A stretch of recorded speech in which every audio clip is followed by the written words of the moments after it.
ಅಮೋಘ ನ್ಯೂಸ್ಗೆ ಸ್ವಾಗತ. ನಾನು ಸ್ಮಿತಾ. ರಾಜ್ಯ ಸರ್ಕಾರ ಹೊರಡಿಸಿರುವ ಜಾತಿ ಗಣತಿ ಲೆಕ್ಕಾಚಾರದಲ್ಲಿ ನಮ್ಮ ಉಪ್ಪಾರ ಸಮುದಾಯದ ಜನಸಂಖ್ಯೆಯನ್ನ ಕಡಿಮೆ ಎಂದು ತೋರಿಸಲಾಗಿದೆ. ನಾವು ನಡೆಸಿರುವ ಕುಲಶಾಸ್ತ್ರೀಯ ಅಧ್ಯಯನದ ಪ್ರಕಾರ ನಮ್ಮ ಸಮುದಾಯಕ್ಕೆ ಮೀಸಲಾತಿ ಕಲ್ಪಿಸಬೇಕು ಎಂದು ಉಪ್ಪಾರ ಸಂಘದ ತುಮಕೂರು ಜಿಲ್ಲಾಧ್ಯಕ್ಷ ಸಿಎಸ್ ಮಂಜುನಾಥ್ ಒತ್ತಾಯಿಸಿದ್ದಾರೆ. ತುಮಕೂರು ನಗರದ ಶ್ರೀರಾಮ್ ನಗರದಲ್ಲಿ ಮಾತನಾಡಿದ ಅವರು, ಜಾತಿ ಗಣತಿ ಬಗ್ಗೆ ನಮ್ಮ ಸಮಾಜಕ್ಕೆ ಅನ್ಯಾಯವಾಗಿದೆ. ಕರ್ನಾಟಕದಲ್ಲಿ 30 ರಿಂದ 35 ಲಕ್ಷ ಜನಸಂಖ್ಯೆಯಲ್ಲಿ ನಾವಿದ್ದೇವೆ.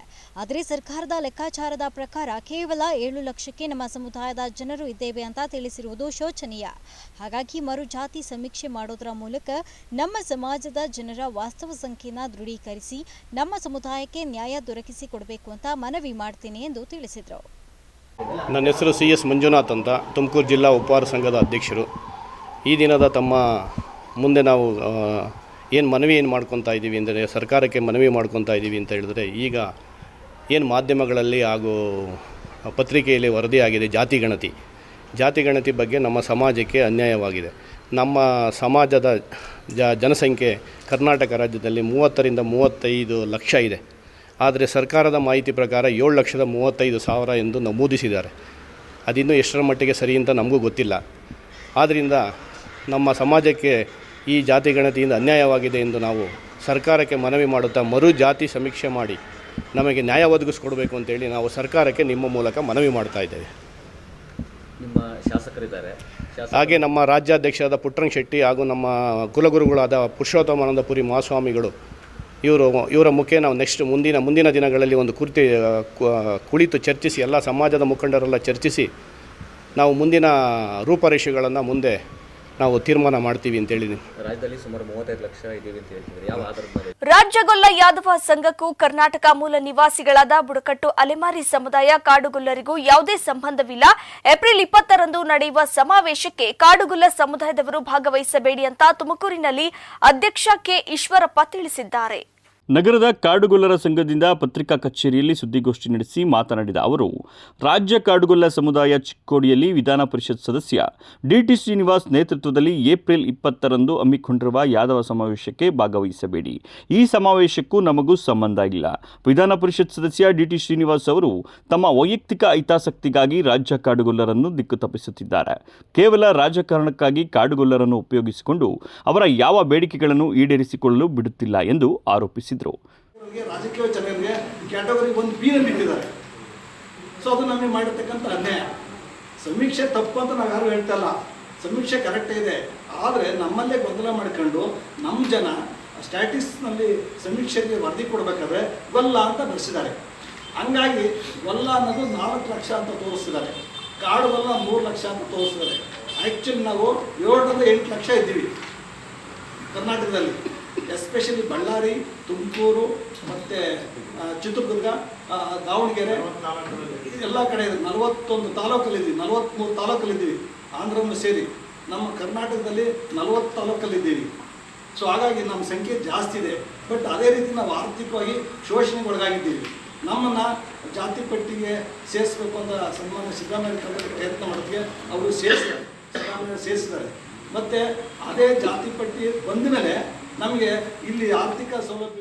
ರಾಜ್ಯ ಕಾಡುಗೊಲ್ಲ ಸಂಘದ ತಾಲೂಕು ಕಾರ್ಯದರ್ಶಿ ಎಂ ಚಂದ್ರಣ್ಣ ಮಾತನಾಡಿ, ಕರ್ನಾಟಕ ರಾಜ್ಯ ಕಾಡುಗೊಲ್ಲರ ಸಂಘದ ರಾಜ್ಯಾಧ್ಯಕ್ಷರಾದ ರಾಜಣ್ಣ ಅವರ ವಿರುದ್ಧವಾಗಿ ಚಿಕ್ಕೋಡಿಯಲ್ಲಿ ಸಮಾವೇಶ ಮಾಡುತ್ತಿದ್ದಾರೆ ಹೊರತು ಕಾಡುಗೊಲ್ಲರ ಯಾವುದೇ ಅಭಿವೃದ್ಧಿಗಾಗಿ ಅಲ್ಲ. ತಮ್ಮ ವೈಯಕ್ತಿಕ ರಾಜಕೀಯ ಉದ್ದೇಶಕ್ಕಾಗಿ ಸಮಾವೇಶ ಮಾಡುತ್ತಿದ್ದು, ಏಪ್ರಿಲ್ 20ರಂದು ನಡೆಯುವ ಸಮಾವೇಶಕ್ಕೆ ಕಾಡುಗೊಲ್ಲ ಸಮುದಾಯದವರು ಭಾಗವಹಿಸಬೇಡಿ ಎಂದು ಮನವಿ ಮಾಡಿದರು. ಆಹಾರ ಇಸ್ಕೊಂಡು ಹೋಗ್ತಾ ಇದ್ರು.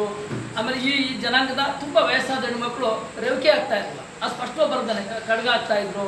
ಆಮೇಲೆ ಊರಿಂದ ಪ್ರತ್ಯೇಕವಾಗಿ ವಾಸ ಮಾಡ್ತಾ ಇದ್ರು. ಈ ಥರದ್ದೆಲ್ಲ ಒಂದಷ್ಟು ನಮ್ಮ ಆಚಾರ ವಿಚಾರವನ್ನು ಬರಿತಾ ಹೋಗ್ತಾರೆ. ಆದ್ರೆ ದುರ್ದೈವ 30ರಲ್ಲಿ ಏನಾಗುತ್ತೆ ಅಂದರೆ 24ರಲ್ಲಿ ಯಾದವ ಸಾಹಬ ಅಸ್ತಿತ್ವಕ್ಕೆ ಬರುತ್ತೆ. ಅವರೇ ನಾವೆಲ್ಲ ಒಂದೇ, ಅಖಂಡ ಯಾದವರು ನಾವೆಲ್ಲ ಒಂದೇ ಅಂದ್ಬಿಟ್ಟು ಕಾಡುಗೊಲ್ಲರು ಅದನ್ನು ವಿಲೀನ ಮಾಡ್ತಾರೆ. ಅವತ್ತಿಂದಲೂ ಒಂದಷ್ಟು ಜನ ಭಾಳ ವಿರೋಧ ಮಾಡ್ಕೊಂಡು ಬಂದಿರ್ತಾರೆ. ಆನಂತರ ಸನ್ಮಾನ ನಾವು ಇವತ್ತು ನೆನೆಸ್ಕೊಳ್ಳೇಬೇಕು, ಮಾಚರಣೆ ಕರಿಯಪ್ಪದಾರನ್ನ. ಅದೇ ರೀತಿ ನಮ್ಮ ನಾಗಾರ್ಜುನ ಅಂತ ಚಿತ್ರಗುಂತಾರೆ, ಇವರೆಲ್ಲ ಕಾಡುಗೊಲ್ಲರು. ನಮ್ಗೆ ಸಣ್ಣ ಹೇಳ್ತಿದ್ವಿ, ಬಿಡ್ರಿ ಎಲ್ಲ ಒಂದೇ, ನಾವೇ ಎಲ್ಲ ಒಂದೇ ಬಿಡ್ರಿ ಅಂತ ನಾವೆಲ್ಲ ಹೇಳ್ಕೊಂಬಂದಂತ. ನಾವು ಯಾರು ಜಾತಿ ಹಿಂದೆ ನಮ್ಮ ಜಾತಿ ಕಾಡುಗೊಲ್ಲ ಅಂತ ಬರ್ಸೇ ಇಲ್ಲ, ನಾವೆಲ್ಲ ಒಂದ್ಬಿಟ್ರೆ ಇವರು ಬಹಳ ಹೋರಾಟ ಮಾಡ್ಕೊಂಬಂದರು. ಆಮೇಲೆ ಈಗ ಬುಡಕಟ್ಟು ಮಲ್ಲಯ್ಯನವರು ಆನಂತರ ಇವರು ರಾಮಣ್ಣ ಶಿವಮೊಗ್ಗ ಇವರೆಲ್ಲರೂ ಒಂದೊಂದು ಭಾಗದಲ್ಲಿ ಅವರ ರೀತಿ ಮಾಡ್ಕೊಂಬಂದರು. ಅದಕ್ಕೊಂದು ಗಟ್ಟಿನೆಲ್ಲ ಅಸ್ತಿತ್ವ ಬಂದಿತ್ತು ಸನ್ಮಾನ ರಾಜಣ್ಣವ್ರ ಕಾಲದಲ್ಲಿ. ನಮ್ಮ ಬೆಂಗಳೂರು BBMP ಸದಸ್ಯರಾದ ರಾಜಣ್ಣವರು ಇಲ್ಲ ಈ ಸಮಾಜಕ್ಕೆ ಏನೋ ನೆಲೆ ಮಾಡೋಣ ಅಂದ್ಬಿಟ್ಟು ಇಡೀ ರಾಜ್ಯದಲ್ಲಿ ನಮ್ಮ ಗೊಲ್ರೆಟ್ ಕಾಡುಗಳಿರುವಂಥ ಜಾಗಗಳಲ್ಲಿ ಒಂದು ಸಂಘ ಸ್ಥಾಪನೆ ಮಾಡಿ ಅದ್ರ ಮುಖಾಂತರ ಒಂದು ಅವೇರ್ನೆಸ್ಸನ್ನು ಸ್ಟಾರ್ಟ್ ಮಾಡಿ ಪ್ರವಾಸ ಮಾಡೋಂಥ ಸಂದರ್ಭದಲ್ಲಿ ನಾನು ಅವ್ರ ಜೊತೆ ಹೋದಂಥ ಸುದ್ದಿಗೋಷ್ಠಿಯಲ್ಲಿ ಮಾಜಿ ಬಿಜೆಪಿ ಅಧ್ಯಕ್ಷ ಈರಣ್ಣ, ವಕೀಲರಾದ ಸಿದ್ದಯ್ಯ, ಮುಖಂಡರಾದ ರಿಯಣ್ಣ, ಈರಣ್ಣ ಜಿಲ್ಲೆಯ ಕಾಡುಗೊಲ್ಲ ಮುಖಂಡರು ಭಾಗವಹಿಸಿದ್ದರು. ಪ್ರವೀಣ್ ಕುಮಾರ್, ಅಮೋಕ್ ಟಿವಿ, ತುಮಕೂರು. ತಾಂತ್ರಿಕ ಶಿಕ್ಷಣದ ಪ್ರವೇಶಾತಿಗಾಗಿ ನಡೆಸಲಾಗಿರುವ JEE ಮುಖ್ಯ ಪರೀಕ್ಷೆಯಲ್ಲಿ ತುಮಕೂರು ನಗರದ ವಿದ್ಯಾನಿಧಿ ಪದವಿ ಪೂರ್ವ ಕಾಲೇಜಿನ ವಿದ್ಯಾರ್ಥಿನಿ ಸಿರಿಗೊಂಡ 510ನೇ ರ್ಯಾಂಕ್ ಪಡೆದು ಕಾಲೇಜಿಗೆ ಕೀರ್ತಿ ತಂದಿದ್ದು, ವಿದ್ಯಾರ್ಥಿನಿಯನ್ನ ಕಾಲೇಜಿನ ಆಡಳಿತ ಮಂಡಳಿ ಸನ್ಮಾನಿಸಿ ಅಭಿನಂದಿಸಿದರು. ಈ ವೇಳೆ ಮಾತನಾಡಿದ ಕಾಲೇಜಿನ ರ್ಯಾಂಕ್ ವಿದ್ಯಾರ್ಥಿನಿ ಸಿರಿಕೊಂಡ, ಮೊದಲನೇ ದಿನದಿಂದಲೇ ತಯಾರಿಯನ್ನ ನಡೆಸಲಾಗಿತ್ತು. ಕಾಲೇಜಿನ ಉಪನ್ಯಾಸಕರು ಹಾಗೂ ನನ್ನ ಪೋಷಕರು ನನಗೆ ಸಾಕಷ್ಟು ರೀತಿಯಲ್ಲಿ ಪ್ರೋತ್ಸಾಹ ನೀಡಿದ್ದರು. ಹಾಗಾಗಿ ನಾನು ಪರೀಕ್ಷೆಯಲ್ಲಿ ಉತ್ತಮ ಶ್ರೇಯಾಂಕ ಪಡೆಯಲು ಸಾಧ್ಯವಾಯಿತು. ಯಾವುದೇ ಕಾರಣಕ್ಕೂ ಎದೆಗುಂದದೆ ಪರೀಕ್ಷೆಯನ್ನ ಎದುರಿಸಬೇಕು ಮತ್ತು ಸಮಯವನ್ನ ಮೌಲ್ಯಯುತವಾಗಿ ಬಳಸಿಕೊಂಡು ಅಭ್ಯಾಸ ಮಾಡಿದರೆ ಉತ್ತಮ ಫಲಿತಾಂಶ ದೊರೆಯುತ್ತದೆ. ಇಂದು ನನಗೆ ಸಿಕ್ಕಿರುವ ಫಲಿತಾಂಶವೂ ಕೂಡ ನನ್ನ ಹಾಗೂ ಕುಟುಂಬದ ಶ್ರಮವಾಗಿದೆ ಎಂದು ತಿಳಿಸಿದರು. ಮೇನ್ಸ್ ರಿಸಲ್ಟ್ ಬಂದಿದೆ. ನನಗೆ ಆಲ್ ಇಂಡಿಯಾ ರ್ಯಾಂಕ್ 511 ಬಂದಿದೆ. ಇದಕ್ಕೆ ಕಾರಣ ಅಂದರೆ ನಮ್ಮ ಪೇರೆಂಟ್ಸ್ ಆಗಿರ್ಬೋದು, ಕಾಲೇಜ್ ಆಗಿರ್ಬೋದು, ಕಾಲೇಜಲ್ಲಿರೋ ಎಲ್ಲ ಫ್ಯಾಕಲ್ಟಿ ಮೆಂಬರ್ಸ್, ಟೀಚರ್ಸ್, ಲೆಕ್ಚರರ್ಸ್ ಮತ್ತು ಪ್ರಿನ್ಸಿಪಲ್ ಸರ್ಸ್ ಆಗಿರ್ಬೋದು, ಕೋಆರ್ಡಿನೇಟರ್ಸ್ ಆಗಿರ್ಬೋದು, ಎಲ್ಲರಿಗೂ ನಾನು ಥ್ಯಾಂಕ್ಸ್ ಹೇಳೋಕ್ಕೆ ಇಷ್ಟಪಡ್ತೀನಿ. ಹಾಗೆ ಸೆಕ್ರೆಟ್ರಿ ಸರ್, ಥ್ಯಾಂಕ್ ಯು ಎಲ್ಲರಿಗೂ. ಯಾವ ಥರ ಪ್ರಿಪೇರ್ ಆಗ್ತಾ ಇದ್ರಿ ಎಕ್ಸಾಮ್ಗೆ? ಪ್ರಿಪೇರ್ ಅಂದರೆ ನಂಗೆ ಡೇ ಒನ್ನಿಂದನೂ ತುಂಬ ಕ್ಯೂರಿಯಸ್ ಆಗಿರ್ತಿದ್ದೆ. ಇವಾಗ ಕಾಲೇಜಲ್ಲಿ ಲೈಟ್ ರಿಫ್ರಾಕ್ಷನ್ ಎಕ್ಸಾಂಪಲ್ ತೊಗೊಂಡ್ರೆ ಆವಾಗ ಅವ್ರು ಹೇಳ್ತಾರೆ ಒಂದು ಮೀಡಿಯಮಿಂದ ಇನ್ನೊಂದು ಮೀಡಿಯಮ್ಗೆ ಹೋಗ್ಬೇಕಾದ್ರೆ ಲೈಟ್ ಸ್ಲೋ ಡೌನ್ ಆಗುತ್ತೆ ಅಂತ. ಆವಾಗ ನನಗೆ ಬರ್ತಿದ್ದಿದ್ದು ಕ್ವೆಶನು, ಓಕೆ ಸ್ಲೋ ಆಯಿತು ಬಟ್ ಏನಕ್ಕೆ ಬೆಂಡ್ ಆಗಬೇಕು ಅಂತ. ಸೊ ಆ ಥರ ನಾನು ತುಂಬ ಯೋಚನೆ ಮಾಡ್ತಿದ್ದೆ, ತುಂಬ ಕ್ಯೂರಿಯಸ್ ಆಗಿರ್ತಿದ್ದೆ. ಸೊ ಪ್ರತಿಯೊಂದು ಕ್ವೆಶನ್ಗೂ ನಾನು ಡೇ ಒನ್ನಿಂದನೂ ಆನ್ಸರ್ಸ್ ಹುಡ್ಕೊಂಡು ಅದು ಇನ್ನೂ ಏನಕ್ಕೆ ಆಗ್ಬೋದು ಈ ಥರ ಆ ಥರ ಎಲ್ಲ ಯೋಚನೆ ಮಾಡ್ಕೊಂಡಿರ್ತಾಯಿದ್ದೆ. ಸೊ ಅದು ತುಂಬ ಹೆಲ್ಪ್ ಆಯಿತು. ಈಗ ಒಂದು ಕಡೆ ಪೇರೆಂಟ್ಸ್ ಖುಷಿ ಆಗಿದ್ದಾರೆ, ಮತ್ತೊಂದು ಕಡೆ ನಿಮ್ಮ ಕಾಲೇಜು ಕೂಡ ಖುಷಿ ಆಗಿದ್ದಾರೆ. ಕಾಲೇಜು ಏನು ಹೇಳ್ತೀರಾ ಅವ್ರಿಗೆಲ್ಲ? ಫಸ್ಟ್ ನಾನು ಥ್ಯಾಂಕ್ಸ್ ಹೇಳಬೇಕು. ಡೆಫಿನೆಟ್ಲಿ ತುಂಬ ಹೆಲ್ಪ್ ಮಾಡಿದ್ದಾರೆ. ಕಾಲೇಜಲ್ಲಾದರೆ ಮಾಕ್ ಟೆಸ್ಟ್ ಡೇ ಒನ್ನಿಂದ ಇರ್ತಾಯಿತ್ತು. ವೀಕ್ಲಿ 1 ಟೆಸ್ಟ್ ಬರೀತಾ ಇದ್ವಿ ನಾವು ಫಸ್ಟಿಂದನೂ. ಹಾಗೆ ಪೋರ್ಷನ್ಸನ್ನು ಬೇಗನೆ ಮುಗಿಸಿದ್ರು ನಮಗೆ. ಆವಾಗ ಡೌಟ್ ಕ್ಲಾರಿಫಿಕೇಷನಿಗೆ ತುಂಬ ಟೈಮ್ ಸಿಗ್ತಿತ್ತು. ಸಾಫ್ಟ್ವೇರು ಕೂಡ ಪ್ರೊವೈಡ್ ಮಾಡಿದರು, ಹಾರ್ಡ್ವೇರ್ ಕೂಡ ಪ್ರೊವೈಡ್ ಮಾಡಿದರು. ಸೇಮ್ ಏನಿರುತ್ತೋ ಜೆ ಮೈನ್ಸ್ ಫೈನಲ್ಲಾಗಿ ಏನಿರುತ್ತೋ ಅದೇ ಥರ ಇತ್ತು ಸಾಫ್ಟ್ವೇರು. ಮಾರ್ಕ್ ಫಾರ್ ರಿವ್ಯೂ ಆಗಿರ್ಬೋದು, ಸೇವ್ ಆ್ಯಂಡ್ ನೆಕ್ಸ್ಟ್ ಆ ಥರ ಆಪ್ಷನ್ಸ್ ಎಲ್ಲ ನಾವು ಫಸ್ಟಿಂದನೇ ನೋಡ್ಕೊಂಡು ಬಂದಿದ್ದೀವಿ. ಸೊ ಫೈನಲ್ ಡೇ ಕನ್ಫ್ಯೂಷನ್ಸ್ ಇರಲಿಲ್ಲ. ಬಳಿಕ ಮಾತನಾಡಿದ ವಿದ್ಯಾವಾಹಿನಿ ಸಂಸ್ಥೆಯ ಕಾರ್ಯದರ್ಶಿಗಳಾದ NV ಪ್ರದೀಪ್ ಕುಮಾರ್, ವಿದ್ಯಾನಿಧಿ ಪದವಿ ಪೂರ್ವ ಕಾಲೇಜಿನ ವಿದ್ಯಾರ್ಥಿನಿ ಸಿರಿಕೊಂಡ 510ನೇ ರ್ಯಾಂಕ್ ಪಡೆದಿದ್ದು ಕಾಲೇಜಿಗೆ ಹಾಗೂ ಜಿಲ್ಲೆಗೆ ಹೆಮ್ಮೆ ತಂದಿದೆ. ಅದರಂತೆ ನಿತೇಶ್ ಪ್ರಕಾಶ್ 3665, ರೋಹನ್ 3911ರಂತೆ 10,000 ಒಳಗೆ ಕಾಲೇಜಿನ ವಿದ್ಯಾರ್ಥಿಗಳು ರ್ಯಾಂಕ್ ಬಂದಿರುವುದು ಕಾಲೇಜಿಗೆ ಹೆಮ್ಮೆ ತಂದಿದೆ ಎಂದು ತಿಳಿಸಿದರು. ಇವತ್ತು JEE main all India results announce ಆಗಿದೆ.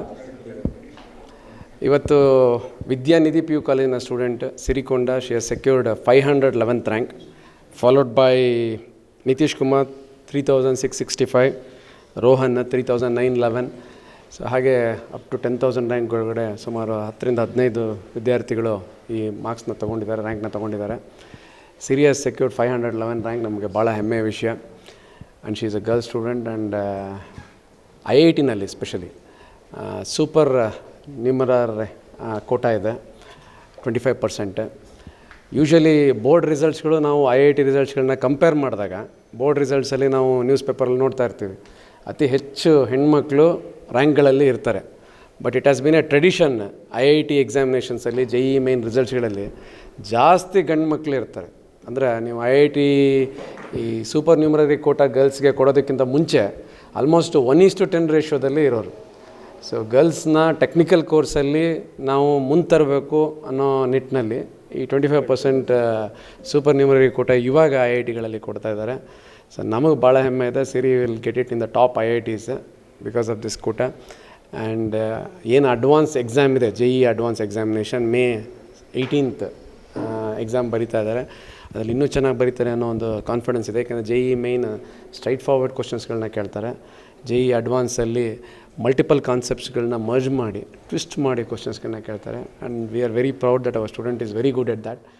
ಜೆಇಇನಲ್ಲಿ 3665 ರ್ಯಾಂಕ್ ಹಾಗೂ 3911ನೇ ರ್ಯಾಂಕ್ ಪಡೆದ ನಿತೇಶ್ ಪ್ರಕಾಶ್ ಮತ್ತು ರೋಹನ್ ಮಾತನಾಡಿ, ನನಗೆ ನನ್ನ ಪೋಷಕರು ಹಾಗೂ ಉಪನ್ಯಾಸಕರು ಅಭ್ಯಾಸ ಮಾಡಲು ಪೂರವಾದ ವಾತಾವರಣವನ್ನು ಕಲ್ಪಿಸಿದ್ದರು. ಸಮಯವನ್ನು ವ್ಯರ್ಥ ಮಾಡದೆ ನಿರಂತರವಾಗಿ ಕಲಿಕೆಯಲ್ಲಿ ತೊಡಗಿದ್ದರಿಂದ ರ್ಯಾಂಕ್ ಬರಲು ಸಾಧ್ಯವಾಯಿತು. ಮುಂದೆ ಇನ್ನಷ್ಟು ಪರೀಕ್ಷೆಗಳನ್ನು ಎದುರಿಸಿ ಉತ್ತಮವಾದ ಉನ್ನತ ವ್ಯಾಸಂಗಕ್ಕೆ ಅಣಿಯಾಗುತ್ತೇವೆ ಎಂದು ತಿಳಿಸಿದರು. OBC ಕ್ಯಾಟಗರಿ ರ್ಯಾಂಕ್ 3600 ಬಂದಿದ್ದೀನಿ. ಇನ್ನು KCT ಎಲ್ಲ ಬರೆದಿದ್ದೀವಿ. ಅದ್ರ ರಿಸಲ್ಟ್ಸ್ ಎಲ್ಲ ನೋಡ್ಕೊಂಡು ಯಾವ NIT ಅಥವಾ ಯಾವ ಕಾಲೇಜ್ಗೆ ಹೋಗಬೇಕು ಅಂತ ಇನ್ನು ಡಿಸೈಡ್ ಮಾಡ್ತೀವಿ. ಹಾಂ, ಈ ರೀತಿ NIT ಅಥವಾ IITನೇ ಟಾರ್ಗೆಟ್ ಮಾಡಬೇಕು ಅಂತ ಗೋಲ್ ಇತ್ತು. ಈಗ JEE ಮೇನ್ಸ್ ಆಗಿದೆ, May 18 JEE ಅಡ್ವಾನ್ಸ್ ಇದೆ, ಅದಕ್ಕೂ ಪ್ರಿಪೇರ್ ಆಗ್ತಿದ್ದೀವಿ. ಅದರಲ್ಲೂ ಚೆನ್ನಾಗಿ ತಗೊಂಡು IITಗೆ ಏಮ್ ಮಾಡಬೇಕು ಅಂತ ಅಂದ್ಕೊಂಡಿದ್ದೀನಿ. ಎಲ್ಲರೂ ಸಪೋರ್ಟ್ ಮಾಡಿದ್ರು. ಕಾಲೇಜ್ ಕಡೆಯಿಂದನೂ ಸಪೋರ್ಟ್ ಇತ್ತು, ಪೇರೆಂಟ್ಸ್ ಕಡೆಯಿಂದನೂ ಸಪೋರ್ಟ್ ಇತ್ತು. ಮಾರ್ನಿಂಗ್ ಕ್ಲಾಸ್ ಇದ್ದಾಗೆಲ್ಲ ಪೇರೆಂಟ್ಸು ತಿಂಡಿ ಮಾಡ್ಕೊಂಡು ಕೊಡೋದು, ಕಾಲೇಜಿಗೆ ಡ್ರಾಪ್ ಮಾಡೋದು ಎಲ್ಲ ತುಂಬಾ ಸಪೋರ್ಟ್ ಮಾಡಿದ್ರು. ಟೀಚರ್ಸೂ ತುಂಬಾ ಸಪೋರ್ಟ್ ಮಾಡಿದ್ರು. ಕಾಲೇಜ್ ಕಡೆಯಿಂದನೂ ತುಂಬ ಸಪೋರ್ಟ್ ಇತ್ತು. ಎಷ್ಟೊಂದು ಮಾಕ್ ಟೆಸ್ಟ್ಗಳು ಕೊಟ್ಟರು. ಮಾಕ್ ಟೆಸ್ಟ್ಗಳು ತುಂಬಾ ಹೆಲ್ಪ್ ಆಯಿತು ನಮಗೆ. ಬೇಗ ಇನ್ ಟೈಮಲ್ಲಿ ಸಿಲೆಬಸ್ನೆಲ್ಲ ಕವರ್ ಮಾಡ್ಕೊಂಡು ಕೊಟ್ಟರು. ಸೊ ನಮಗೆ ಲಾಸ್ಟಲ್ಲಿ ಜಾಸ್ತಿ ಹರಿ ಮಾಡಲಿಲ್ಲ, ಏನೂ ಪ್ರೆಷರ್ ಜಾಸ್ತಿ ಆಗ್ದಂಗೆ ಒಳ್ಳೆ ಬೇಗ ಎಲ್ಲ ಸಿಲೆಬಸ್ನ ಕಂಪ್ಲೀಟ್ ಮಾಡ್ಕೊಂಡು ಕೊಟ್ಟು ಒಳ್ಳೊಳ್ಳೆ ಮಾಕ್ ಟೆಸ್ಟ್ಗಳನ್ನೆಲ್ಲ ಕೊಟ್ಟರು. ಅದು ತುಂಬಾ ಹೆಲ್ಪ್ ಆಯಿತು ಅಂತ. ನನ್ನ JEE ಮೇನ್ಸಲ್ಲಿ 3900 ರ್ಯಾಂಕ್ ಬಂದಿದೆ. ನಾನು 10th ಪಾಸ್ ಆದಮೇಲೆ 11th ಈ ಪ್ರಿಪ್ರೇಷನ್ ಸ್ಟಾರ್ಟ್ ಮಾಡಿದ್ದೆ. ಕಾಲೇಜಿಂದ ತುಂಬ ಸಪೋರ್ಟ್ ಸಿಕ್ತು. ಹಂಗೆ ಸಪೋರ್ಟಿಂಗ್ ಸ್ಟಾಫ್ ತುಂಬ ಯಾವಾಗ ಕೇಳಿದ್ರು ಸೊಲ್ಯೂಷನ್ಸ್ ಆಗಲಿ ಯಾವಾಗ ಬೇಕಾದರೂ ಕೊಡ್ತಾಯಿದ್ರು. Next KCT ಬರೆದಿದ್ದೀವಿ.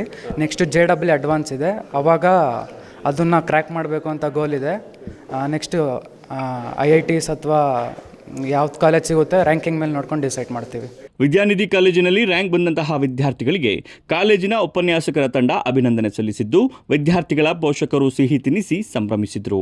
ಈ ವೇಳೆ ಕಾಲೇಜಿನ ಪ್ರಾಂಶುಪಾಲರಾದ NV ಪ್ರದೀಪ್ ಕುಮಾರ್, ಪ್ರಾಂಶುಪಾಲರಾದ ಸಿದ್ದೇಶ್ವರ ಸ್ವಾಮಿ ಹಾಗೂ ಉಪನ್ಯಾಸಕ ವರ್ಗ ಮತ್ತು ಪೋಷಕರು ಸೇರಿದಂತೆ ಹಲವರು ಉಪಸ್ಥಿತರಿದ್ದರು. ಕ್ಯಾಮರಾಮನ್ ಅಂಜನ್ ಕುಮಾರ್ ಜೊತೆ ಪ್ರವೀಣ್ ಕುಮಾರ್, ಅಮೋಕ್ ಟಿವಿ, ತುಮಕೂರು. ಮಾಜಿ ಡಾನ್ ಮುತ್ತಪ್ಪ ರೈ ಕಿರಿಯ ಪುತ್ರ ರಿಕ್ಕಿ ರೈ ಮೇಲೆ ಮಿಡ್ ನೈಟ್ ಫೈರಿಂಗ್ ನಡೆದಿದ್ದು, ಸಾಕಷ್ಟು ದಿನಗಳಿಂದ ಹೊಂಚು ಹಾಕಿ ದಾಳಿ ನಡೆಸಲಾಗಿದೆ ಅಂತ ಊಹಿಸಲಾಗಿದೆ. ಮಾಜಿ ಡಾನ್ ಮುತ್ತಪ್ಪ ರೈ ಮಗನ ಮೇಲೆ ಡೆಡ್ಲಿ ಅಟ್ಯಾಕ್. ತಡರಾತ್ರಿ ಗುಂಡಿನ ದಾಳಿ, ರಿಕ್ಕಿ ರೈ ಜಸ್ಟ್ ಮೇ.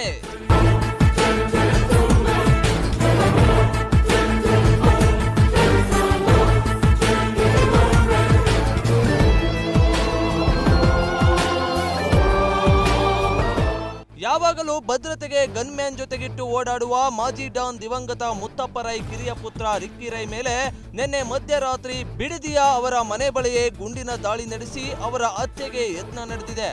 ಇದರೊಂದಿಗೆ ರಾಜ್ಯದಲ್ಲಿ ಮತ್ತೆ ಭೂಗತ ಲೋಕದ ಸದ್ದು ಮಾರ್ದನಿಸಿದೆ. ಬಿಡದಿಯಿಂದ ಬೆಂಗಳೂರಿಗೆ ರಾತ್ರಿ 11:30 ವೇಳೆ ಕಾರಿನಲ್ಲಿ ತೆರಳುತ್ತಿದ್ದ ರಿಕ್ಕಿ ರೈ ಗುರಿಯಾಗಿಸಿಕೊಂಡು ದುಷ್ಕರ್ಮಿ ಆರಿಸಿರುವ 2 ಸುತ್ತಿನ ಗುಂಡುಗಳು ಹಿಂಬದಿ ಸೀಟ್ನಲ್ಲಿದ್ದ ರಿಕ್ಕಿ ರೈಗೆ ಮೂಗು, ಕೈಗೆ ಗುಂಡು ತಾಕಿವೆ. ಇದರಿಂದ ಗಾಯಗೊಂಡಿರುವ ರಿಕ್ಕಿ ರೈ ನಗರದ ಮಣಿಪಾಲ್ ಆಸ್ಪತ್ರೆಯಲ್ಲಿ ಚಿಕಿತ್ಸೆ ಪಡಿತಾ ಇದ್ದಾರೆ. ಪ್ರಾಣಾಪಾಯದಿಂದ ಪಾರಾಗಿರುವ ಕೂದಲೆಳೆ ಹಂತರದಲ್ಲಿ ರಿಯಲ್ ಎಸ್ಟೇಟ್ ಉದ್ಯಮಿಯಾಗಿರುವ ರಿಕ್ಕಿ ರೈ ಬಚಾವ್ ಆಗಿದ್ದೇ ರಣರೋಚಕ. 2 ದಿನಗಳ ಹಿಂದಷ್ಟೇ ರಷ್ಯಾದಿಂದ ವಾಪಸ್ ಆಗಿದ್ದ ರಿಕ್ಕಿ ನಿನ್ನೆ ರಾಮನಗರ ತಾಲೂಕಿನ ಬಿಡದಿ ಮನೆಯಿಂದ ತಡರಾತ್ರಿ ತನ್ನ ಫಾರ್ಚುನರ್ ಕಾರಲ್ಲಿ ಬೆಂಗಳೂರಿಗೆ ಹೊರಟಿದ್ರು. ರಾತ್ರಿ ಸುಮಾರು 11:30 ಹೊತ್ತಿಗೆ ಮನೆಯಿಂದ ಹೊರ ಬರುತ್ತಿದ್ದಂತೆ ಗೇಟ್ ಬಳಿ ಹೊಂಚು ಹಾಕಿ ಕುಳಿತಿದ್ದ ದುಷ್ಕರ್ಮಿ 30 mm ಬುಲೆಟ್ ನ ಶಾರ್ಟ್ ಗನ್ ಬಳಸಿ 2 ಸುತ್ತು ಗುಂಡು ಹಾರಿಸಿದ್ದಾನೆ. ರಿಕ್ಕಿ ರೈ ಯಾವಾಗ್ಲೂ ತಾವೇ ಕಾರು ಚಲಾಯಿಸ್ತಾ ಇದ್ರು. ಹೀಗಾಗಿ ಚಾಲಕನ ಆಸನವನ್ನ ಗುರಿಯಾಗಿಸಿಕೊಂಡು ದಾಳಿ ಮಾಡಲಾಗಿದೆ. ಆದರೆ ತಡರಾತ್ರಿ ಅದ್ಯಾವ ಕಾರಣವೋ ಗೊತ್ತಿಲ್ಲ, ತನ್ನ ಬದಲು ಡ್ರೈವರ್ಗೆ ಕಾರು ಚಲಾಯಿಸಲು ಹೇಳಿದ್ದ ರಿಕ್ಕಿ ರೈ ಹಿಂಬದಿ ಸೀಟ್ನಲ್ಲಿ ಗನ್ಮ್ಯಾನ್ ಜೊತೆ ಕುಳಿತಿದ್ರು. ಹೀಗಾಗಿ ಗುಂಡಿನ ದಾಳಿ ನಡೀತಿದ್ದಂತೆ ಕಾರು ಚಾಲಕ ಬಸವರಾಜ್ ಮುಂದೆ ಹೋಗಿದ್ದು ಕೂದಲೆಳೆ ಹಂತರದಲ್ಲಿ ಪ್ರಾಣಾಪಾಯದಿಂದ ಬಚಾವಾಗಿದ್ದಾರೆ. ರಿಕ್ಕಿ ರೈ ಮೊದಲ ಪತ್ನಿ ಅನ್ನಪೂರ್ಣ, ರಾಕೇಶ್ ಮಲ್ಲಿ ಹಾಗೂ ನಿತೇಶ್ ಎಸ್ಟೇಟ್ ಕಂಪನಿ ವಿರುದ್ಧ ಗುಂಡಿನ ದಾಳಿ ಸಂಬಂಧ ಚಾಲಕ ಬಸವರಾಜು ಬಿಡದಿ ಪೊಲೀಸರಿಗೆ ದೂರು ನೀಡಿದ್ದಾರೆ. ಮುತ್ತಪ್ಪ ರೈ ಮೇಲಿನ ದ್ವೇಷ ಮಗನ ಮೇಲೂ ಇರುವ ಸಾಧ್ಯತೆ ಇದೆ. ಯಾರೋ ಗುರಿಯಾಗಿಸಿಕೊಂಡು ರಿಕ್ಕಿ ರೈಗೆ ಸಂಚು ಹಾಕಿದ್ದಾರೆ. ಮುತ್ತಪ್ಪ ರೈ ಇದ್ದಾಗಲೇ ರಿಕ್ಕಿ ಮೊದಲ ಪತ್ನಿಯಿಂದ ವಿಚ್ಛೇದನವಾಗಿತ್ತು. ಎರಡನೇ ಪತ್ನಿ ವಿದೇಶದವರು, ಅವರ ಮಗು ಜೊತೆ ವಿದೇಶದಲ್ಲಿದ್ದಾರೆ. ರಿಕ್ಕಿ ರೈ ಕೂಡ ಹೆಚ್ಚಿನ ಸಮಯ ವಿದೇಶದಲ್ಲೇ ಕಳೀತಾ ಇದ್ರು ಎಂದು ಹೇಳಲಾಗಿದೆ. ಮಾಜಿ ಭೂಗತ ದೊರೆ ಮುತ್ತಪ್ಪ ರೈ ಪುತ್ರ ರಿಕ್ಕಿ ರೈ ಹತ್ಯೆಗೆ ಪ್ರಯತ್ನ ನಡೆಸಿರುವ ಬಗ್ಗೆ ವರದಿ ನೀಡುವಂತೆ ಪೊಲೀಸ್ ಅಧಿಕಾರಿಗಳಿಗೆ ಖಡಕ್ ಸೂಚನೆ ನೀಡಿದ್ದೇನೆ ಎಂದು ಗೃಹ ಸಚಿವ ಡಾಕ್ಟರ್ ಜಿ ಪರಮೇಶ್ವರ್ ತಿಳಿಸಿದ್ದಾರೆ. ಬೆಂಗಳೂರಿನಲ್ಲಿಂದು ಸುದ್ದಿಗಾರರೊಂದಿಗೆ ಮಾತನಾಡಿದ ಅವರು, ಮಾಜಿ ಡಾನ್ ಮುತ್ತಪ್ಪ ರೈ ಪುತ್ರ ರಿಕ್ಕಿ ರೈ ಮೇಲೆ ಗುಂಡಿನ ದಾಳಿ ನಡೆಸಿ ಹತ್ಯೆಗೆ ಯತ್ನಿಸಿರುವ ಬಗ್ಗೆ ತಮಗೆ ಮಾಹಿತಿ ಬಂದಿದೆ. ಈ ಬಗ್ಗೆ ವರದಿ ನೀಡುವಂತೆ ಪೊಲೀಸರಿಗೆ ಸೂಚಿಸಿದ್ದೇನೆ. ವರದಿ ಬಂದ ನಂತರ ಹತ್ಯೆಗೆ ಯಾರು ಪ್ರಯತ್ನ ನಡೆಸಿದ್ರು, ಯಾವ ಕಾರಣಕ್ಕೆ ಹತ್ಯೆಯ ಪ್ರಯತ್ನ ನಡೆದಿದೆ ಎಂಬುದು ಗೊತ್ತಾಗಲಿದೆ ಎಂದರು. ವಿಷಯ ಗೊತ್ತಾಗಿದೆ, ಡೀಟೇಲ್ಸ್ ಕೇಳಿದ್ದೇನೆ. ರಾತ್ರಿ ಸುಮಾರು 1:30-2 ಗಂಟೆ ಸಮಯದಲ್ಲಿ ಆಗಿದೆ ಅಂತ ಹೇಳಿದರು. ಅದರದ್ದು ಡೀಟೇಲ್ಸ್ ಕೇಳಿದ್ದೇನೆ. ಬಂದ ಮೇಲೆ ನಾನು ಶೇರ್ ಮಾಡ್ತೀನಿ. ಯಾರು ಏನು ಅಂತ ಪ್ರಾಥಮಿಕವಾಗಿ ಏನಾದ್ರು ಕೊಟ್ಟರೆ ಏನು ಗೊತ್ತಿಲ್ಲ. ಫೈರ್ ಆಗಿರೋದು ಗೊತ್ತು, ಇಂಥವ್ರ ಮೇಲೆ ಫೈರ್ ಆಗಿದೆ, ಅವ್ರನ್ನ ಮಣಿಪಾಲ್ ಆಸ್ಪತ್ರೆಯಲ್ಲಿ ಅಡ್ಮಿಟ್ ಮಾಡಿದ್ದಾರೆ ಅಂತ ಹೇಳಿ. ಔಟ್ ಆಫ್ ಡೇಂಜರ್ ಹೇಗಿದೆ? ಔಟ್ ಆಫ್ ಡೇಂಜರ್ ಅಂತ ಹೇಳಿದ್ದಾರೆ. ಸೊ ಫರ್ದರ್ ಡೀಟೇಲ್ಸ್ ಅನ್ನ ಕೇಳಿದ್ದೇನೆ. ಅವರು ಈಗಾಗಲೇ ಅಲ್ಲಿ ಪೊಲೀಸ್ನವರು ಅಲ್ಲಿ ಎಲ್ಲ ಎಕ್ಸ್ಟ್ರಾ ಕೋರ್ಸ್ ಎಲ್ಲ ಹಾಕ್ಕೊಂಡು ಅಲ್ಲಿ ತನಿಖೆ ಮಾಡೋದಕ್ಕೆ ಎಲ್ಲ ಪ್ರಾರಂಭ ಮಾಡ್ತಾ ಇದ್ದಾರೆ. ಅದು ಬಂದ ಮೇಲೆ ವಿಚಾರ ಬಂದ ಮೇಲೆ ಕಾನೂನು ಸುವ್ಯವಸ್ಥೆ ಬಗ್ಗೆ ಪದೇ ಪದೇ ಮಾತನಾಡ್ತಾರೆ. ಈ ಥರದ ಫೈರಿಂಗ್ಗಳಾದಾಗ ಮತ್ತೆ ಮುನ್ನಲ್ಲೇ ಬರ್ತದೆ ರೀ. ನಾನು ಏನಾದರೂ ಹೇಳಿದ್ರೆ ನೀವು ಅದನ್ನು ತೀರ್ಚಿ ನಿಮಗೆ ಬೇಕಾದಂಗೆ ಬರ್ಕೊಂತೀರ, ಗೊತ್ತಾಯ್ತಾ? ನಮಗೆ ಇವತ್ತು ಈಗ ತಾನೇ ಬೆಳಿಗ್ಗೆ ನನಗೆ ಕಮಿಷನರು ಬ್ರೀಫ್ ಮಾಡ್ತಾಯಿದ್ರು. ಎಲ್ಲ ಪ್ಯಾರಾಮೀಟರ್ಸ್ ಏನಿದೆ ಅದೆಲ್ಲ ಕಡಿಮೆ ಆಗಿದೆ. ಕಳೆದ ವರ್ಷಕ್ಕೆ ಹೋಲಿಕೆ ಮಾಡಿದರೆ ಎಲ್ಲ ಕಡಿಮೆ ಆಗಿದೆ, ಇನ್ಕ್ಲೂಡಿಂಗ್ ಸೈಬರ್ ಕೇಸಸ್ಸು ಕೂಡ ಕಡಿಮೆ ಆಗಿದೆ. ಗುಂಡಿನ ದಾಳಿಯಿಂದ ಅವರನ್ನ ಮಣಿಪಾಲ್ ಆಸ್ಪತ್ರೆಗೆ ದಾಖಲು ಮಾಡಲಾಗಿದೆ. ಅವರು ಪ್ರಾಣಾಪಾಯದಿಂದ ಪಾರಾಗಿದ್ದಾರೆ ಎಂಬ ಮಾಹಿತಿ ಇದೆ ಎಂದರು. ಈ ಬಗ್ಗೆ ಪೊಲೀಸರು ತನಿಖೆ ನಡೆಸಿದ್ದಾರೆ. ತನಿಖೆ ನಂತರ ಸತ್ಯಾಸತ್ಯತೆಗಳು ಹೊರಬೀಳಲಿದೆ ಎಂದು ಗೃಹ ಮಂತ್ರಿ ತಿಳಿಸಿದ್ದಾರೆ. ಭದ್ರಕೋಟೆ ಅಂತ ಇರುವ ಮುತ್ತಪ್ಪ ರೈ ಅವರ ಮನೆಯಿಂದ ಹೊರಬರ್ತಿದ್ದಂತೆ ರಸ್ತೆಯಲ್ಲಿ ಕಾರಿನ ಮೇಲೆ ಅಟ್ಯಾಕ್ ನಡೆದಿರುವುದು ಸಾಕಷ್ಟು ಅನುಮಾನಗಳಿಗೆ ಎಡೆ ಮಾಡಿಕೊಟ್ಟಿದೆ. ಫೈರಿಂಗ್ ಹಿಂದೆ ಭೂಗತ ಲೋಕದ ಕೈವಾಡ ಇರುವ ಶಂಕೆ ಕೂಡ ವ್ಯಕ್ತವಾಗಿದೆ. ತಂದೆಯ ಮೇಲಿನ ದ್ವೇಷ, ರಿಕ್ಕಿಯ ವೈಯಕ್ತಿಕ ದ್ವೇಷಕ್ಕೆ ಫೈರಿಂಗ್ ನಡೆದಿರುವ ಅನುಮಾನಗಳು ಈಗ ಹುಟ್ಟಿಕೊಂಡಿವೆ. ಸ್ಪೆಷಲ್ ರಿಪೋರ್ಟ್ ಬ್ಯೂರೋ, ಅಮೋಕ್ ಟಿವಿ, ಬೆಂಗಳೂರು.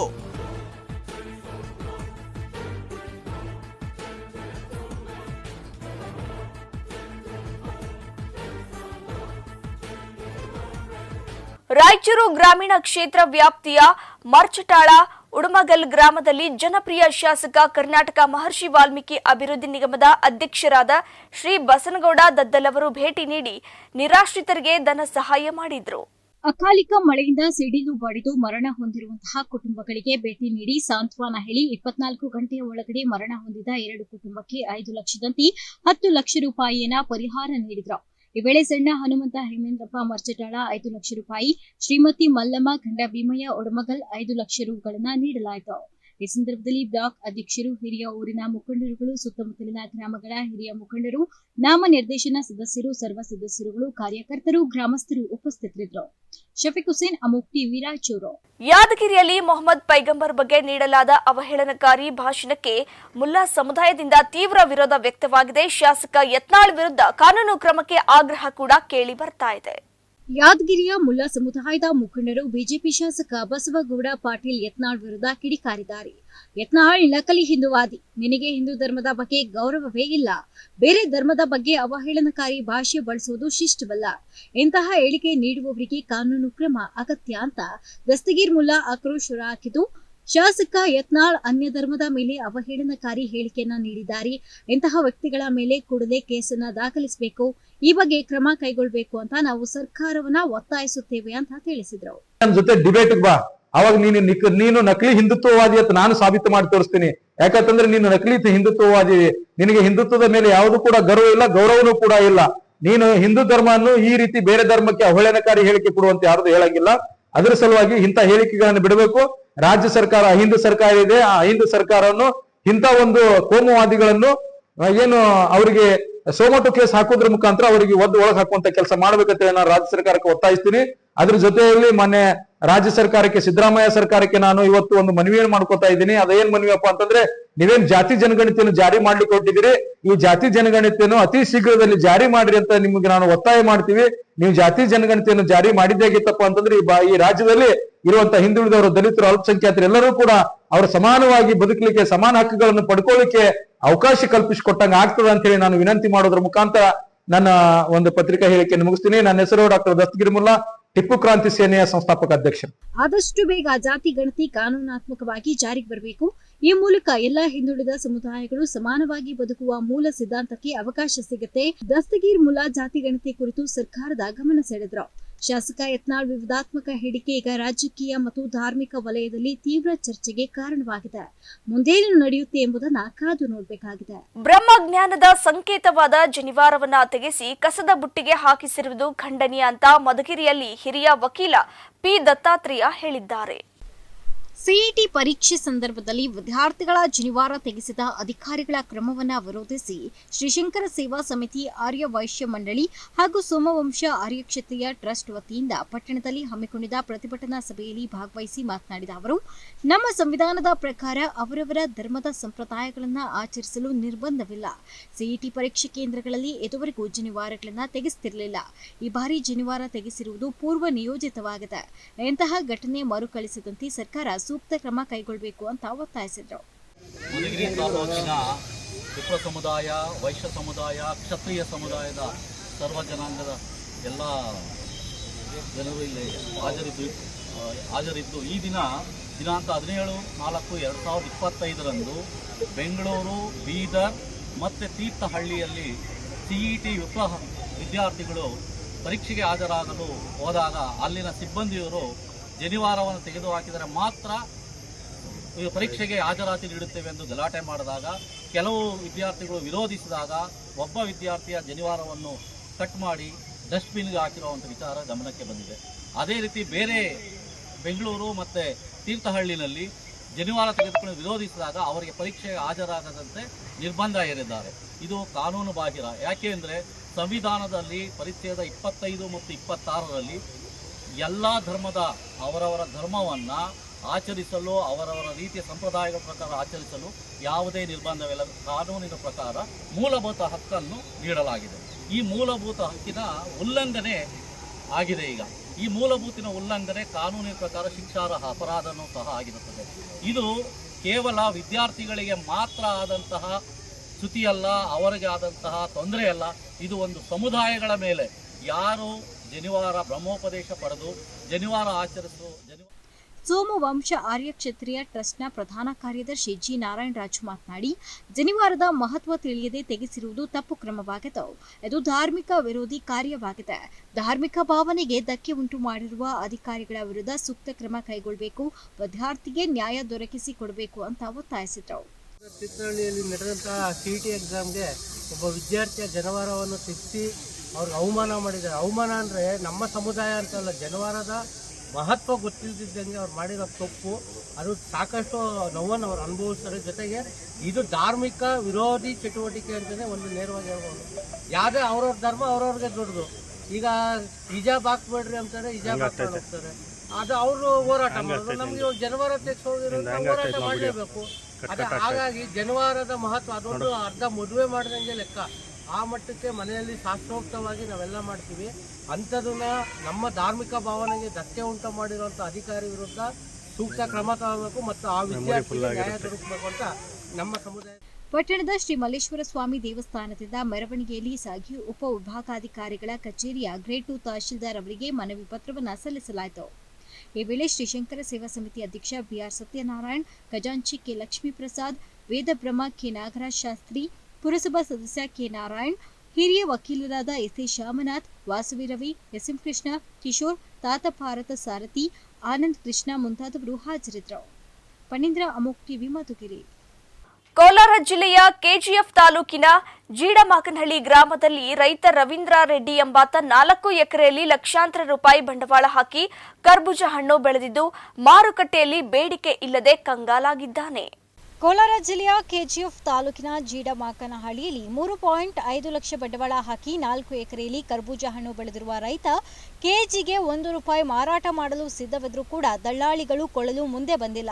ಹಾಗಾಗಿ ತೋಟದಲ್ಲೇ ಕರ್ಬೂಜ ಹಣ್ಣನ್ನ ಬಿಡಿಸದೆ ಹಾಗೆ ಬಿಟ್ಟಿದ್ದಾನೆ. ಸಾಲು ಸಾಲು ಹಬ್ಬಗಳಿದ್ರೂ ಬೇಡಿಕೆ ಕುಸಿತದಿಂದ ಬಹಳ ನಷ್ಟವಾಗಿದೆ. ರಾಜ್ಯ ಸರ್ಕಾರದಿಂದ ಸೂಕ್ತ ಪರಿಹಾರ ಕೊಡಿಸಿ ಅಂತ ಕೆಜಿಎಫ್ ಶಾಸಕಿ ರೂಪಾ ಶಶಿಧರ್ ಬಳಿ ಅಳಲನ್ನ ತೋಡ್ಕೊಂಡಿದ್ದಾನೆ. ಹರ್ಷವರ್ಧನ್, ಅಮೋಕ್ ಟಿವಿ, ಕೋಲಾರ. ಊರು వచ్చి జీడిమాకనపల్లి, కేజీఎఫ్ తాలూకు ఎన్జీ ఉల్పూర్ పోస్టు క్యాసంబల్ లోబులి. మస్క్ మిల్లన్ కాయలోని బెలేసేసినాం మేము. అక్కడ వ్యాపారం లేదు, ఎక్కడ అమ్ముకునేకి కాలేదు, అందుకోసం అట్లే ఇచ్చిపెట్టేసినాం సార్. ఎంత లాస్ సార్ 4 ఎకరాలు వేసినాము, ₹3.5 లక్షలు ఖర్చు పెట్టినాం సార్. ₹1 కూడా ఇప్పుడు ఎవరు వ్యాపారస్తులు వచ్చి ఇక్కడ తీసుకుని వచ్చిండ్రు సార్. ఒక 2-3 వచ్చిండ్రి, ₹2కి ₹3కి అడిగిరి. అట్లా ఎత్తుకపోయి నేను ఇద్దామంటే వాళ్ళు కూడా దానికి రాలేదు. మళ్ళీ ఏం చేస్తే దీనికి పరిహారం అవుతుందన్నా సార్? పరిహారం సర్కారు ఇంకా మాకేమన్నా అనుకూలం చేస్తే నెక్స్ట్ పంట చేసేకి మాకు ఇది అవుతుంది. లేకపోతే రైతులు అనే వాళ్ళు పోతే తినేకి భోజనం కూడా సిక్కలేదు. ఆ తర అయిపోయింది మా పరిస్థితి. ఇప్పుడు ఎవరి దగ్గర అధికారులు కంప్లైంట్ ఇచ్చిండ్రు సార్? ఇంకా ఎవరికి. ಗುಬ್ಬಿ ತಾಲೂಕಿನ ಸಿಎಸ್ಪುರ ಹೋಬಳಿಯ ವೆಂಕಟೇಗೌಡನಪಾಳ್ಯ ಗ್ರಾಮದಲ್ಲಿ ನೂತನ ಮಹಿಳಾ ಹಾಲು ಉತ್ಪಾದಕರ ಸಹಕಾರ ಸಂಘವನ್ನ ತುಮಕೂರು ಹಾಲು ಒಕ್ಕೂಟದ ನಿರ್ದೇಶಕಿ ಭಾರತಿ ಶ್ರೀನಿವಾಸ್ ಉದ್ಘಾಟಿಸಿದರು. ಹಾಲು ಒಕ್ಕೂಟದ ನಿರ್ದೇಶಕಿ ಭಾರತಿ ಶ್ರೀನಿವಾಸ್ ಮಾತನಾಡಿ, ನಾನು ಅಧಿಕಾರಕ್ಕೆ ಬಂದು 3 ತಿಂಗಳಿನ ಅವಧಿಯಲ್ಲಿ ಈಗಾಗಲೇ 9 ಹೊಸ ಸಂಘಗಳನ್ನು ಮಾಡಲಾಗಿದ್ದು, ಈ ವರ್ಷದಲ್ಲಿ 40 ಸಂಘಗಳ ಗುರಿಯನ್ನ ಹೊಂದಿದ್ದೇವೆ. ಅದರಲ್ಲೂ ಮಹಿಳಾ ಸಂಘಗಳಿಗೆ ಹೆಚ್ಚಿನ ಆದ್ಯತೆಯನ್ನ ನೀಡುವ ಮೂಲಕ ಅವರ ಆರ್ಥಿಕ ಸಬಲೀಕರಣಕ್ಕೂ ಕೂಡ ಯೋಜನೆಯನ್ನ ರೂಪಿಸಲಾಗಿದೆ. ಇನ್ನು ಸಿಎಸ್ಪುರ ಭಾಗದಲ್ಲಿ ಅತ್ಯಂತ ಹೆಚ್ಚು ಹಾಲು ಹಾಕುವಂತಹ ರೈತರು ಎದ್ದು ಗುಬ್ಬಿ ತಾಲೂಕಿನ ಅರ್ಧ ಭಾಗದಷ್ಟು ಹಾಲು ಈ ಹೋಬಳಿಯಿಂದಲೇ ಬರ್ತಿದ್ರು ಸಹ ಈ ಭಾಗದಲ್ಲಿ ಕೇವಲ 9 ಸಂಘಗಳು ಮಾತ್ರ ಇತ್ತು.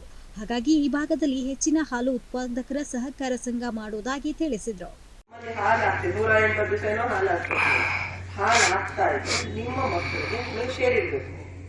ನಿಮ್ಮ ಮಕ್ಕಳಿಗೆ ನಾವು ಫ್ರೀ ಹಾಸ್ಪಿಟಲ್ ಕೊಡ್ತೀವಿ. ಡಿಗ್ರಿ ಓದೋ ಮಕ್ಕಳಿಗೆ ಫ್ರೀ ಹಾಸ್ಪಿಟಲ್ ಕೊಡ್ತೀವಿ. ಹೆಣ್ಣು ಮಕ್ಕಳಿಗೆ ಫ್ರೀ ಹಾಸ್ಪಿಟಲ್ ಕೊಡ್ತೀವಿ. ಅದು ಇದನ್ನೆಲ್ಲ ಆಮೇಲೆ BE ಓದೋ ಮಕ್ಕಳಿಗೆ, MBBS ಓದೋ ಮಕ್ಕಳಿಗೆ BSc ಆಗಲಿ BBSc ಇವ್ರಿಗೆಲ್ಲ 25,000 ಕೊಡ್ತೀವಿ. ಅವ್ರು ಓದುವಾಗ ಅವ್ರ ಎಜುಕೇಶನ್ ಟೈಮಲ್ಲಿ 25,000 ಕೊಡ್ತೀವಿ. BE ಮಾಡೋರಿಗೆ 10,000 ಕೊಡ್ತೀವಿ. ಆಮೇಲೆ SLC ಮತ್ತು PUCಲಿ 85% ಅಂಕಗಳಿಗಿಂತ ಜಾಸ್ತಿ ತಗೊಂಡ್ರವ್ರಿಗೆ ಅವ್ರಿಗೂ. ಮುಖಂಡರಾದ ನಂಜೇಗೌಡ ಮಾತನಾಡಿ, ಖಂಡಿತವಾಗಿ ಈ ಭಾಗದಲ್ಲಿ ಅತ್ಯಂತ ಹೆಚ್ಚು ಹಾಲಿನ ಕೇಂದ್ರಗಳು ಅವಶ್ಯಕತೆ ಇದ್ದು, ನೂತನ ನಿರ್ದೇಶಕರು ಅವೆಲ್ಲವನ್ನ ಮಾಡಿದ್ರೆ ಖಂಡಿತವಾಗಿ ಈ ಭಾಗದ ರೈತರಿಗೆ ಅನುಕೂಲವಾಗುತ್ತೆ ಅಂತ ತಿಳಿಸಿದ್ರು. ಈ ಸಂದರ್ಭದಲ್ಲಿ ಮಹಿಳಾ ಸಂಘದ ಅಧ್ಯಕ್ಷೆ ಪ್ರೇಮಲತಾ, ಮುಖಂಡರಾದ ಗೋವಿಂದ ರಾಜು, ತಾಲೂಕು ಘಟಕದ ವ್ಯವಸ್ಥಾಪಕ ಶಂಕರ್ ನಾಗ್, ರಾಜು, ಮಹೇಶ್ ಸೇರಿದಂತೆ ನೂತನ ನಿರ್ದೇಶಕರು, ಸದಸ್ಯರು, ಗ್ರಾಮಸ್ಥರು ಹಾಜರಿದ್ದರು. ರಂಗನಾಥ್, ಅಮೋಕ್ ಟಿವಿ, ಗುಬ್ಬಿ. ಇದಿಷ್ಟು ಸುದ್ದಿಗಳು. ನೋಡ್ತಾ ಇರಿ ಅಮೋಕ್ ಟಿವಿ, ಎಂದೆಂದಿಗೂ ನಿಮ್ಮೊಂದಿಗೆ.